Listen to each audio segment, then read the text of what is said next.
বুদ্ধিমান ছেলে। কে বলেছে ছোটদের মাথায় বুদ্ধি কম? তোমার মাথায় অনেক বুদ্ধি। যাই হোক, তোমার বাবাকে বলো তোমার মতো আরও যদি দু একটা ভাই থাকে আমাদের বাড়িতে যেন নিয়ে আসে। ম্যাডাম, কালকে তো আমার পরীক্ষা, সেই জন্য আপনার কাছ থেকে আশীর্বাদ নেওয়ার জন্য আসছে। আশীর্বাদ তো অবশ্যই করব। এই যে তোমার বাবা, ঠিক আছে, যখন ছোট থেকে মানে এই যে তোমাকে আমাদের বাসায় নিয়ে আসে, তারপর থেকেই আমরাই তো তোমার বাবার পাশে ছিলাম। কারণ আমি যদি তোমার বাবাকে উৎসাহিত না করতাম বা সাহস না জোগাতাম, তাহলে আজকে এত দূর আসতে পারতাম না। হ্যাঁ ম্যাডাম, সেটা আমি জানি। আপনাদের অনুপ্রেরণায় আমি এত দূর আসতে পারছি। শুধু তাই নয়, ছোটবেলা থেকে তো তোমাকে আমি তিলে তিলে বড় করে তুললাম, তাই না? আদরে যত্নে লেখাপড়া শিখিয়ে। যাই হোক, তোমার বাবার ওই সময় অত সামর্থ্য ছিল না যে তোমাকে লেখাপড়া শেখাবে, কিন্তু কি বলতো, ওই যে মায়া, আমার আবার একটু দয়া বেশি তো, তাই আর কি না করতে পারিনি, তোমাকে সহই তোমার বাবাকে আমাদের বাড়িতে রেখে দিলাম। হ্যাঁ, যাই হোক ম্যাডাম, আপনি আমাকে অনেক উপকার করছেন এবং আমাদের বিপদে আপদে সবসময় পাশে থাকছেন। সেজন্যই আপনার কাছ থেকে আমি আশীর্বাদ নিতে এসেছি, যেন কালকে আমি পরীক্ষায় পাশ করতে পারি। আশীর্বাদ তো অবশ্যই করব, কিন্তু আশীর্বাদের আগে যে আরো একটা জিনিস করতে হয় সেটা কি তুমি জানো? মানে ওই যে আশীর্বাদের আগে কিছু ব্যাপার স্যাপার থাকে না, ওইটা আর কি। মানে যে টাকা পয়সা তোমার পিছনে এতদিন আমাদের খরচ হয়েছে, যেগুলো ব্যয় করেছি, সেগুলো ফেরত দিতে হবে না? ম্যাডাম, তা ঠিক আছে, কিন্তু আমি তো এখনো পরীক্ষায় পাশ করতে পারলাম না, ভালো একটা জবও করতে পারলাম না। যে ভালো একটা জব করে আপনার টাকা পয়সা শোধ করব, সেই সুযোগটা তো হয়নি। দেখুন, আমি ভালো একটা চাকরি পেয়ে আপনার সম্পূর্ণ টাকা পরিশোধ করে দেব। তুমি লেখাপড়া শেষ করবে, চাকরি পাবে, তারপর পরিশোধ করবে, সেটা তো অনেক দূরে।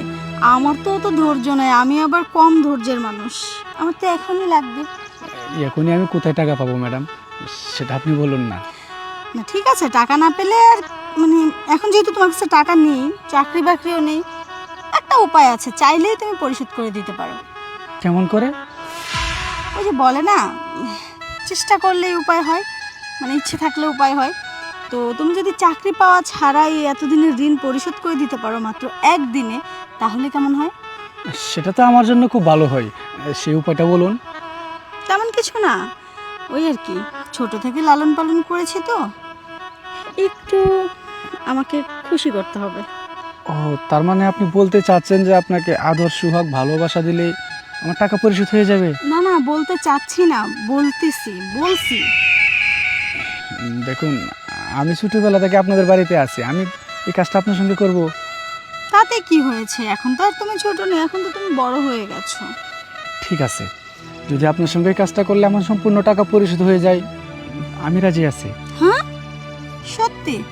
আচ্ছা, রাজি যেহেতু আছো, তাহলে শুরু করা যাক। এখানে? হ্যাঁ, সমস্যা কোথায়, এখানে না হলে একটু সামনে যাব। সামনে যাওয়ার প্রয়োজন নেই।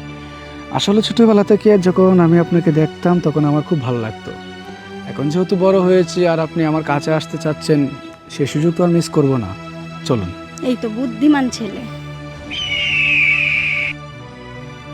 কে বলেছে ছোটদের মাথায় বুদ্ধি কম? তোমার মাথায় অনেক বুদ্ধি।